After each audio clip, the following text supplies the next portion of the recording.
Bom, vamos dar continuidade então às nossas questões aqui da FGV. Você já deve estar com o material aí já atualizado de questões, porque eu incluí 3 questões aqui da Lei de Anticorrupção.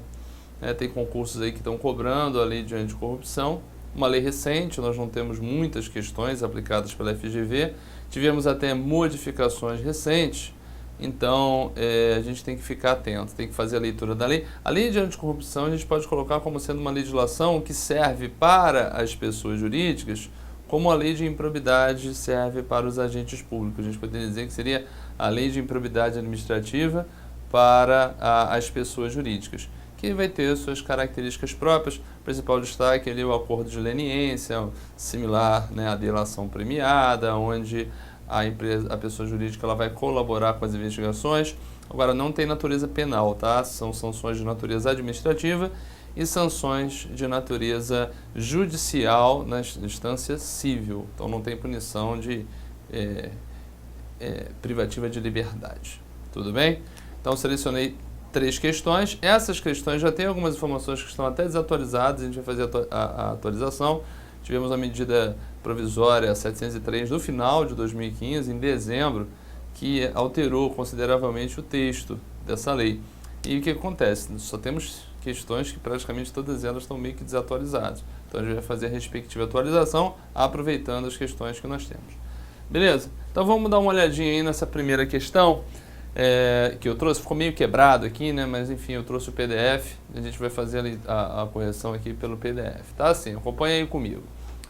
A Lei número 12846 de 2013, conhecida como Lei Anticorrupção, prevê que a autoridade máxima de cada órgão ou entidade pública poderá celebrar acordo de leniência com as pessoas jurídicas responsáveis pela prática dos atos previstos naquela lei, que colaborem efetivamente com as investigações e o processo administrativo, sendo que dessa colaboração resulte a identificação dos demais envolvidos na infração, quando couber e... Bom, essas informações aí você vai encontrar lá no artigo 16 sobre o acordo de leniência, os requisitos, as consequências e tal. Então o artigo 16 é um artigo que ele se destaca nessa lei, talvez seja o principal ponto dessa legislação de anticorrupção.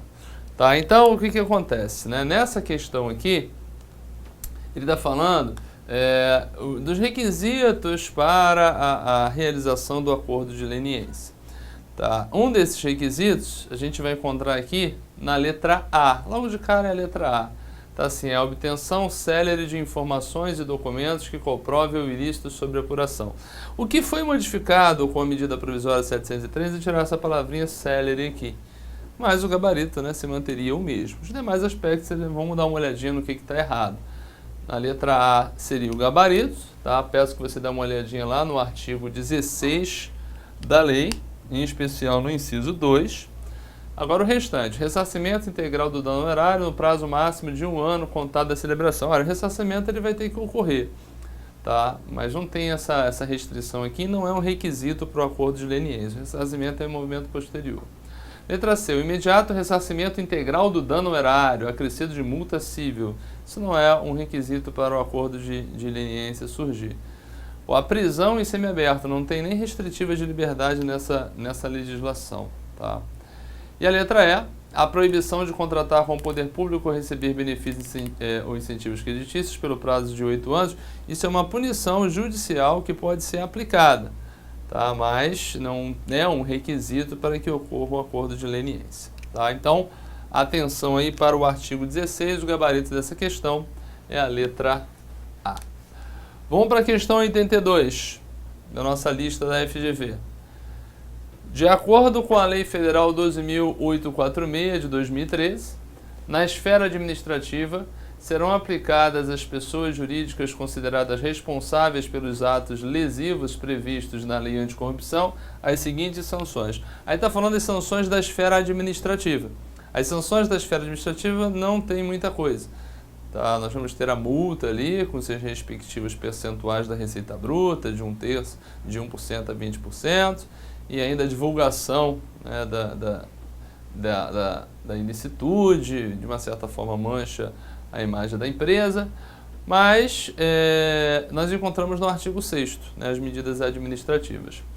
Até aqui, logo na letra A, né, nosso gabarito aqui vai ser a letra A. Então, multa e publicação extraordinária da decisão condenatória. Tá? Essas são as sanções administrativas. As demais podem estar previstas lá no artigo 19 como sendo sanções judiciais. Tá? Suspensão das atividades, suspensão das atividades até vai lá. Agora, pena restritiva de direitos, até possível, né? Uma restritiva de direitos. Pensei que era restritiva de liberdade, algumas limitações podem ocorrer. C. Proibição de receber, mas isso aqui é sanção judicial e não administrativa, por isso está errado, tá? Proibição de receber incentivos fiscais e sequestro de bens, né? Proibição de receber incentivos fiscais é possível, judicialmente. Prestação pecuniária e pena privativa de liberdade, aí não, né? Ressarcimento ao erário e alteração compulsória do objeto social, aí também não. Ressarcimento ao erário até é uma medida que se vai buscar, mas alteração compulsória não é o caso. Então, o gabarito aí na letra A, ok? Então, nessas questões, a leitura de lei e atenção com as mudanças que tivemos. É óbvio que a medida provisória não é certo que ela vai se tornar lei. E dentro desse contexto, né, as minúcias, nesse negócio de delação premiada, código de leniência, como uma coisa está muito em ebulição aí, não é certo que essa medida provisória vai se tornar lei. Então é bom que a gente fique atento, acompanhando, tá? 83. Então, gabarito letra A, tá? A 83 nós vamos ter algumas situações aí que estão até revogadas. Vamos dar uma analisada nela. Essa medida provisória, como eu falei para você, ela é de dezembro de 2015. Então, até mesmo uma questão aí de 2015, ela está já meio que fora do contexto, mas vamos fazer as devidas adaptações, tá? Então, tá lá. A Lei 12.846 de 2013, conhecida como Lei Anticorrupção, prevê a responsabilização objetiva no âmbito civil e administrativo de empresas que praticam atos lesivos contra a administração pública nacional ou estrangeira. É até bom para estudar, né? Uma definição da lei bem interessante. De acordo com o citado diploma legal, o acordo de leniência somente poderá ser celebrado se preenchido cumulativamente os seguintes requisitos. Então, mais uma vez, o acordo de leniência ele surge aí, ele vai estar lá no artigo 16. Tá? A pessoa jurídica seja a primeira a se manifestar sobre seu interesse em cooperar para a apuração do ilícito. Isso aí vai estar no parágrafo 1º do 16, só que está revogado, tá? Esse inciso 1 aqui ele foi revogado, não existe mais. Tá? Isso aqui é apenas uma apresentação, o gabarito está aqui embaixo, então não faz parte do gabarito, só alerta que isso aqui está revogado. 2. A pessoa jurídica cesse completamente seu envolvimento na infração investigada a partir da data da propositura do acordo. Aqui foi mantido, está lá mantido no 16, parágrafo 1º. E o gabarito aqui é o seguinte, a pessoa jurídica, qual seria o terceiro requisito? Tá? O terceiro requisito está aqui na letra D. Teve uma pequena alteração, então admita a sua participação no ilícito, não tem isso aqui. Ela tem responsabilidade objetiva imposta, mas tem razão, a pessoa jurídica, em razão da sua responsabilidade objetiva, coopere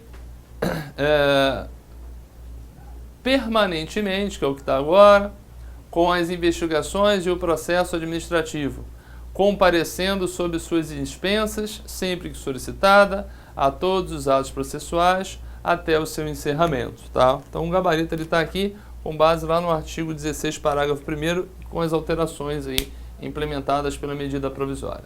O restante não tem previsão, né? Promova o ressarcimento integral do dano ao erário no momento em que for firmado o acordo de leniência e seja proibida de contratar com o poder público. Isso aqui é uma punição que pode ser aplicada, não é o caso. O acordo de leniência ele vai flexibilizar isso. Letra B. Permaneça com seus bens indisponíveis no limite do dano ao erário até o integral ressarcimento e seja proibida de receber incentivos, subsídios, subvenções ou empréstimos de órgãos ou entidades públicas pelo prazo de 5 anos. Isso aqui é uma punição que não tem, só vai ser implementada ao final de uma ação judicial. Então não é o caso. Tá? Seja proibida de receber incentivos, a mesma coisa, tá? Dentro do mesmo contexto. Não é um requisito para que ocorra o acordo de leniência. E o acordo de leniência ele vai flexibilizar esse tratamento punitivo junto àquela empresa que celebra o acordo. Tá? E por fim, mesmo não reconhecendo expressamente sua participação no início, promova e integrar o ressarcimento do dano ao erário no prazo máximo de 3 anos contados da data de assinatura do acordo. Tá? Não tem esse prazo estabelecido, isso não é um requisito para o acordo de leniência. Tudo bem? Então, né, nós trouxemos essas 3 questões aqui, que são as questões que existem sobre esse tema, para que a gente viesse trabalhar aqui no nosso módulo.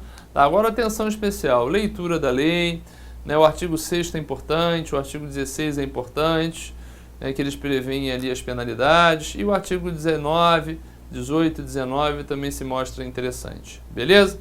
Então, fechamos essas 3 questões, né, e vamos dar sequência aí conforme a nossa previsão de agregar questões de acordo com o necessário. Ok? Se você quiser algum exercício de algum tema, você pode entrar em contato comigo, um tema novo, que a gente vai acrescentando dentro das disponibilidades que a gente tem. Ok? Vamos seguindo então, conforme o andamento da disponibilidade de questões que nós temos.